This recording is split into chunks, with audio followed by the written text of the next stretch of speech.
solution. Gun solution. Gun solution. There is only one solution. Gun solution. Gun solution. हाँ, पंचतंत्र लिखा गया वो कश्मीर हमारा था। तू जानता ही क्या है कश्मीर के बारे में? Kashmir has never been an integral part of India, and this is a historical fact. Kashmir के मसले का एक ही हल,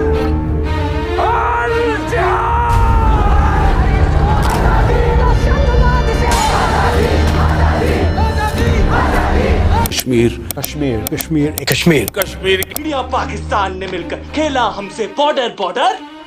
अब ना हमें छोड़े हिंदुस्तान, अब ना हमें छोड़े पाकिस्तान। अरे कोई तो हमसे भी पूछे कि हम क्या चाहते हैं। इस पार भी लेंगे, उस पार भी लेंगे, हम लेके रहेंगे आजादी।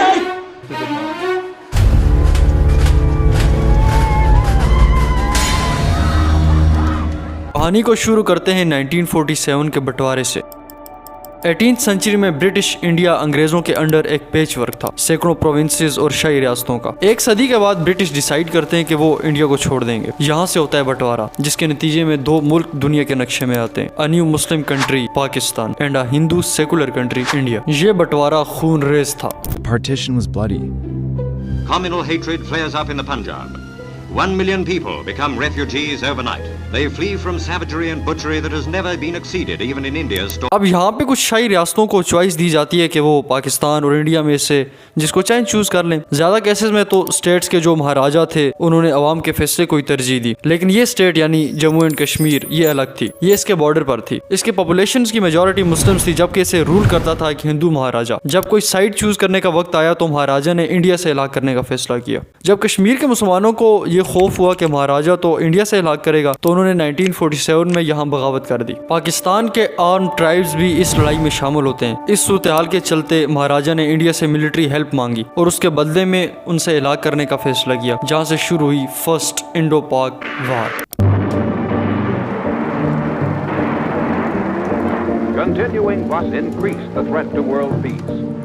साल 1949 यूएन सिक्योरिटी काउंसिल एक सीज फायर ब्रोक करता है, जिससे पाकिस्तान और इंडिया के नक्शे पे ये लाइन आती है। यहाँ कोशिश की गई कि पाकिस्तान और इंडिया यहाँ से अपनी आर्मी विदड्रॉ करें और कश्मीर के अवाम को उनके फ्यूचर का फैसला करने दिया जाए।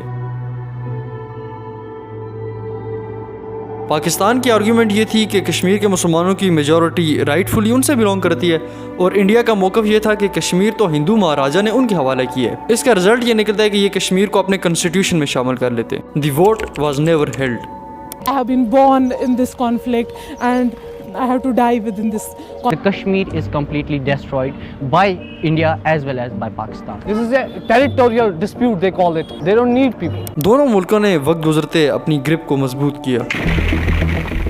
Kashmir, fighting is going on and heavy casualties in men and equipment have been inflicted on. साल 1965 दूसरी बड़ी जंग होती है कश्मीर में पाकिस्तान और इंडिया के बीच। दो बड़ी आर्मीज के बीच दोनों साइड्स पे हजारों लोग मारे जाते हैं। एक सीज फायर जंग को खत्म करता है, लेकिन ये लाइन वैसे ही रहती है। कश्मीर डिवाइडेड और ऑक्युपाइड ही रहता है। साल 1971 एक और जंग होती है। इस बार कश्मीर की बजाय ईस्ट पाकिस्तान को फोकस किया जाता है। यहाँ इंडिया मदद करता है इन बागियों की और पाकिस्तान को शिकस्त मिलती है इस जंग में। यहाँ से बनता है एक नया मुल्क बांग्लादेश और पाकिस्तान अपना मशरकी हिस्सा खो देता है। ये बनाता है कश्मीर को मोस्ट मिलिटराइज्ड प्लेस पूरी दुनिया में। अब चलते हैं पॉलिटिकल फ्रंट की तरफ। 87 में इंडिया IOK यानी इंडियन ऑक्युपाइड कश्मीर में इलेक्शंस करवाता है, जिसमें प्रो इंडिया पार्टी को विनर डिक्लेयर किया जाता है। ये बहुत से कश्मीरीज के लिए बहुत टर्निंग पॉइंट था। एक बार फिर से उनके वोटिंग चांसेस को डिनाई किया गया था। हजारों की तादाद में लोग इंडियन कंट्रोल्ड कश्मीर में स्ट्रीट्स में निकल आए और एहतजाज करने लगे। इंडिया इस मूवमेंट फॉर इंडिपेंडेंस को हार्शली खत्म करने की कोशिश करता है, जो कि ज्यादा वायलेंस को जन्म देती है। कश्मीरी मिलिशियस जैसे कि Jammu and Kashmir liberation front Muslim youth को तैयार करते हैं आजादी के लिए लड़ने को। इंडियन आर्मी पे ज्यादा से ज्यादा अटैक्स किए जाने लगते हैं। पाकिस्तान इस मौके से फायदा उठाता है और इंट्रोड्यूस करवाया जाता है एक नया militant group, radical Islamic fighters, जो कि लड़ते हैं प्रो पाकिस्तान कश्मीर के लिए। इंडिया रिस्पॉन्ड करता है इन हालात को 5 लाख ट्रूप्स को कश्मीर भेजकर, जो टूट पड़ते हैं मिलिटेंट्स और प्रोटेस्टर्स पर। बहुत से मासूम लोग मारे जाते हैं इस अटैक के चलते। 1999 की जंग भी एक सीज फायर पे खत्म होती है, लेकिन वक्त गुजरते पाकिस्तानी मिलिटेंट ग्रुप्स कश्मीर के अंदर और बाहर टेरर अटैक्स करते। 2001 में लश्कर तैयबा के लोग न्यू दिल्ली में इंडियाज पार्लियामेंट बिल्डिंग को बम करते, जिसमें 14 लोग मारे जाते हैं। इसी तरह इंडिया भी कश्मीर में अनआर्म्ड प्रोटेस्टर्स पे बुलेट्स और पैलेट्स का क्रैक डाउन करता है, जिसमें सैकड़ों जख्मी और अंधे हो जाते हैं। इंडिया के इस क्रैकडाउन पर कुछ Kashmiris Pakistani baked militant group को ज्वाइन करते जो इंडिया फोर्स के खिलाफ वायलेंस जारी रखते। ये एक साइकिल है जिसके बीच कश्मीरी लोग स्टक्ड हैं।